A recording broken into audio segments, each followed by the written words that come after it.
¿Se lo llevaron? ¿Dónde está? ¿En qué comisaría? ¿En algún hospital? ¿En qué cárcel? ¿Está vivo? No No sabemos. sabemos. Miles de familias argentinas escucharon esa respuesta, una y otra vez, durante la última dictadura cívico-militar. Pero hubo un momento en que esas preguntas dejaron de hacerse en soledad. ¿Qué ocurre cuando una madre descubre que hay otras madres haciendo exactamente las mismas preguntas? ¿Qué ocurre cuando una búsqueda individual se convierte en una búsqueda colectiva?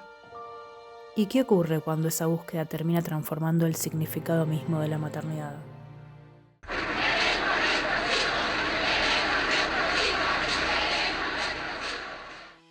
Bienvenidas y bienvenidos a Madres de Plaza de Mayo y Lucha Armada.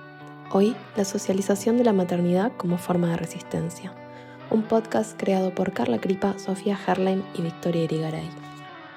Mientras preparábamos este episodio, nos dimos cuenta de que había una pregunta que casi nunca aparece cuando hablamos de las madres de Plaza de Mayo. Habitualmente recordamos su lucha por la memoria, la verdad y la justicia. Pero nosotras quisimos detenernos en otra cuestión. No preguntarnos solamente qué reclamos sostuvieron las madres, sino qué hicieron con la maternidad. Cómo una experiencia históricamente asociada al ámbito privado terminó convirtiéndose en una forma de acción política. ¿Y esa transformación nació únicamente como respuesta al terrorismo de Estado? ¿O es posible reconocer antecedentes en otras formas de organización colectiva protagonizada por mujeres durante los años 70? Vamos a volver sobre las madres de Plaza de Mayo, pero también sobre la participación de las mujeres en las organizaciones político-revolucionarias. No para decir que fueron la misma experiencia, sino para preguntarnos cómo ambas contribuyeron, desde lugares muy diferentes, a poner en tensión los sentidos tradicionales de la maternidad, del cuidado y de la participación política de las mujeres. Ese es el recorrido que les proponemos hoy. Comencemos. Para responder estas preguntas tenemos que volver a la Argentina de 1977, la desaparición forzada de personas, iniciada con el golpe de Estado de 1976, no solo buscó eliminar a quienes militaban políticamente. También sembró incertidumbre. Las familias no sabían dónde estaban sus hijos e hijas, si seguían con vida o quién podía darles una respuesta. En este contexto, muchas madres comenzaron a recorrer una tras otra las instituciones del Estado. Comisarías, ministerios, hospitales, juzgados, cuarteles. La respuesta era siempre la misma: nadie sabía nada. Frente a ese silencio, comenzaron a encontrarse entre ellas, y ese encuentro cambió el sentido de esa búsqueda. Cuando pensamos en las madres de Plaza de Mayo, solemos recordar las históricas rondas de los jueves, el pañuelo blanco o la consigna de memoria, verdad y justicia. Pero antes de todo eso, ocurrió algo fundamental. Un grupo de mujeres decidió dejar de buscar en soledad. Empezó a compartir información, a acompañarse y a reclamar colectivamente aquello que el Estado negaba. Sin proponérselo, estaban construyendo un nuevo sujeto político. Nora Domínguez llama a ese proceso la toma de la palabra. Y esa expresión nos parece especialmente potente, porque hasta entonces las madres ocupaban un lugar muy preciso dentro del orden social: el hogar, el cuidado de la familia, el espacio privado. Con las rondas en la Plaza de Mayo sucede algo diferente. Ya no son otros quienes hablan por ellas, son ellas quienes interpelan al Estado, quienes denuncian, quienes exigen respuestas. Y al hacerlo, transforman también el lugar desde el cual las mujeres pueden hablar en el espacio público. Hay un testimonio que sintetiza muy bien ese desplazamiento. Muchas madres contaron años después que fueron sus propias hijas quienes les enseñaron a organizarse y a luchar.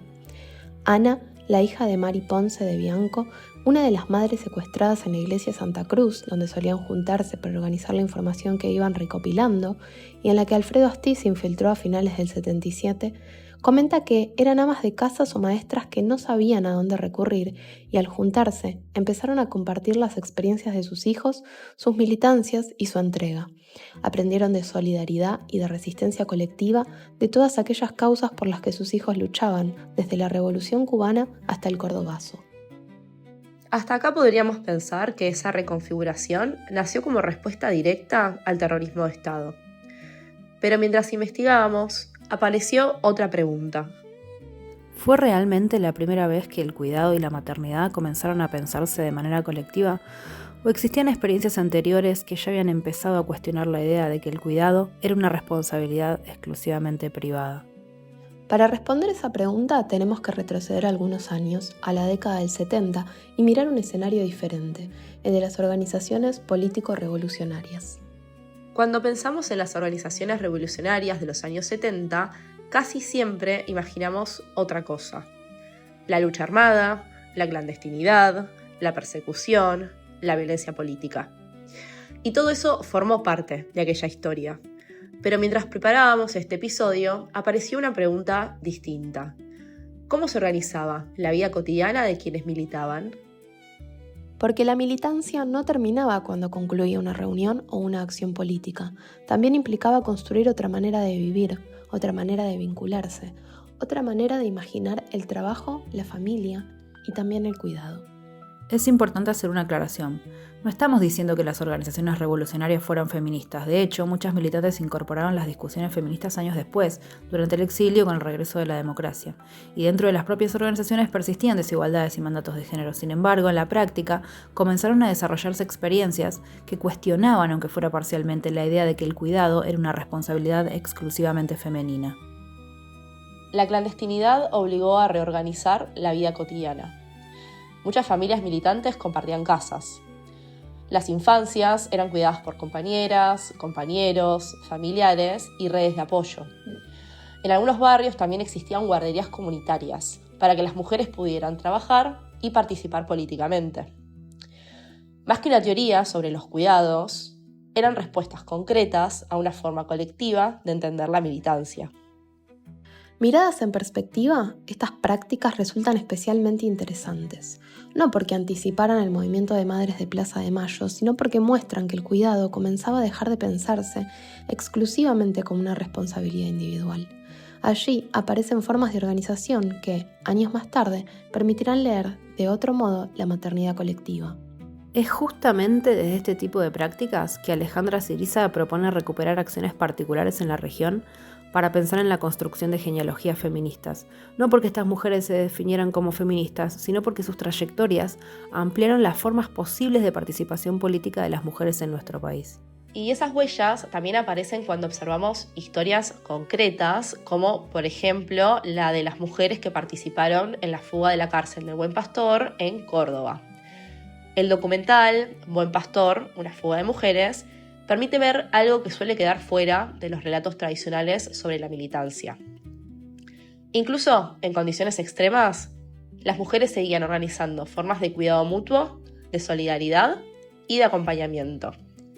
El cuidado era allí también una forma de resistencia. Se organizaban las mujeres de todas las organizaciones armadas de forma colectiva, especialmente antes del 76, tanto para la crianza de las infancias dentro del penal como para la logística de la fuga, independientemente de si formaban parte de montoneros o del Ejército Revolucionario del Pueblo. Algo similar ocurre con la trayectoria de Norma Rostito. Más allá de su lugar dentro de Montoneros, su historia recuerda que las mujeres ocuparon posiciones centrales en las organizaciones revolucionarias, aunque durante mucho tiempo esa participación quedara invisibilizada en los relatos históricos. Recuperar esas trayectorias no busca construir heroínas ni idealizar el pasado. Lo que nos interesa es otra cosa, es preguntarnos qué formas de organización hicieron posibles esas experiencias y qué modificaciones produjeron en la vida cotidiana de las mujeres, porque es allí muchas veces donde comienzan los cambios más profundos. Pero todas esas experiencias serían violentamente interrumpidas. La dictadura no persiguió solamente organizaciones políticas, también destruyó redes de solidaridad, proyectos colectivos y formas alternativas de organizar la vida.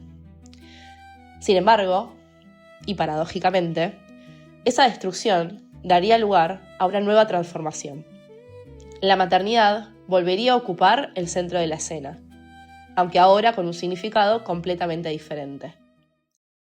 Hasta ahora vimos cómo las madres construyeron una búsqueda colectiva y cómo años antes algunas experiencias de militancia ya habían comenzado a ensayar formas compartidas de organizar el cuidado. Pero todavía queda una pregunta. ¿Qué fue exactamente lo que cambió? La respuesta parece sencilla. Podríamos decir que transformaron el dolor en organización.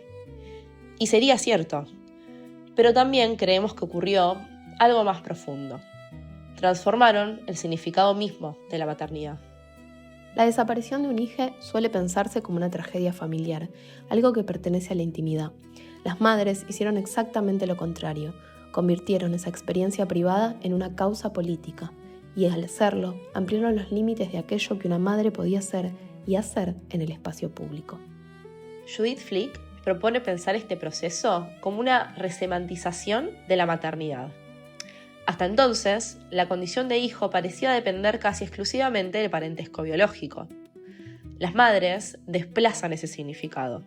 La filiación comienza a construirse también alrededor de una experiencia política compartida. Ese desplazamiento encuentra una expresión muy potente en una idea que atravesó la historia del movimiento y le dio sentido a su propia forma de lucha. Todos son nuestros hijos. Es posible reponer esa idea en las palabras de una de las madres secuestradas en la iglesia Santa Cruz en el año 77, Esther Valletrino de Cariaga, cuando dijo: «Es inútil luchar por un solo hijo, hija. Tenemos que seguir luchando por todos los hijos, hijas». Por su parte, la madre de línea fundadora, Nora Cortriñas, lo expresó en los siguientes términos: «Nosotras ya no somos madres de un solo hijo. Somos madres de todos los desaparecidos. Nuestro hijo biológico se transformó en 30.000 hijos». Esa frase no habla solamente de solidaridad, produce una manera diferente de imaginar qué significa ser madre. Ya no se trata únicamente de cuidar a un hijo propio, se trata de asumir una responsabilidad colectiva frente a todos los hijos e hijas desaparecidas. Desde la perspectiva de Teresa de Lauretis, podríamos pensar que las rondas en la plaza, el pañuelo blanco y esa consigna funcionan como tecnologías del género. No simplemente porque representan la identidad de las madres, sino porque producen una nueva manera de comprender el lugar de las mujeres en la vida política. El pañuelo deja de ser un objeto, se convierte en un símbolo.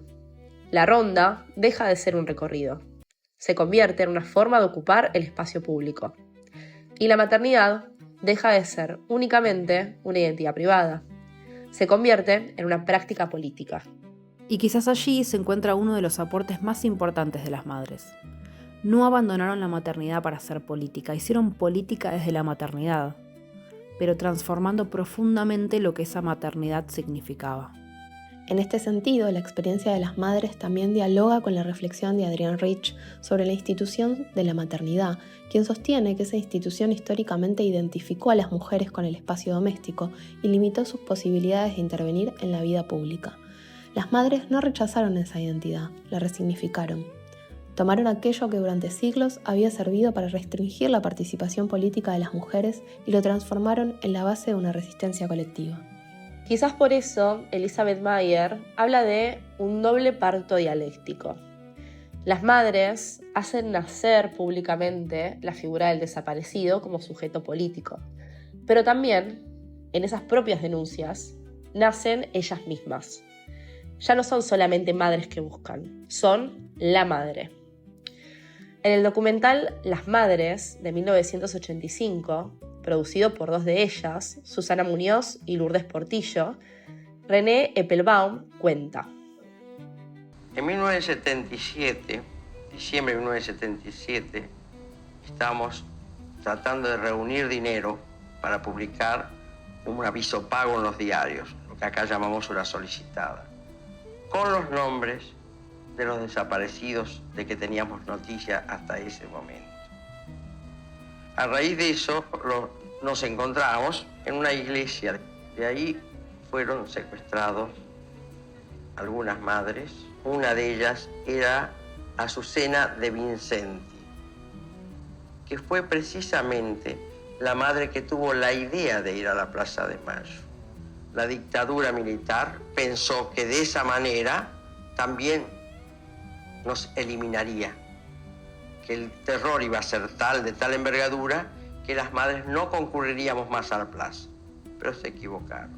Y no hubo una sola Azucena, hubo cientos y hay cientos de Azucenas ahora. La transformación no terminó con la dictadura. Las madres siguieron marchando. las abuelas continuaron buscando las infancias apropiadas. La memoria se convirtió en una práctica colectiva. Y la pregunta, que había comenzado como una búsqueda individual, terminó interpelando a toda la sociedad.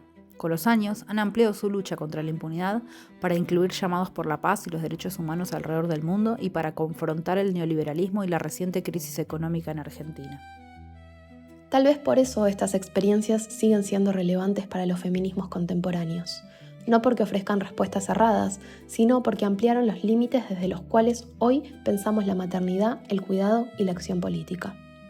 Quizás esa sea la herencia más profunda de esta historia. Que el cuidado puede convertirse en una forma de resistencia, que una experiencia considerada privada puede transformar el espacio público y que una comunidad política también puede construirse desde la maternidad.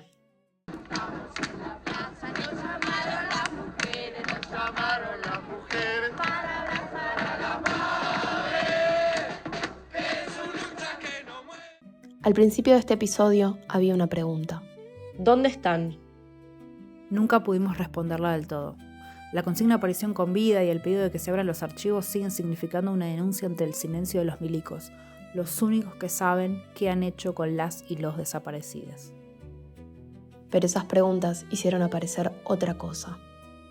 Una comunidad. Una manera distinta de ser madres. Todas son nuestras nuestras hijas. Por favor, pongámonos de a 6 para poder marchar. No nos quedemos detenidos, por favor. Por favor, de a 6. De a 6 o de 8, pero caminemos.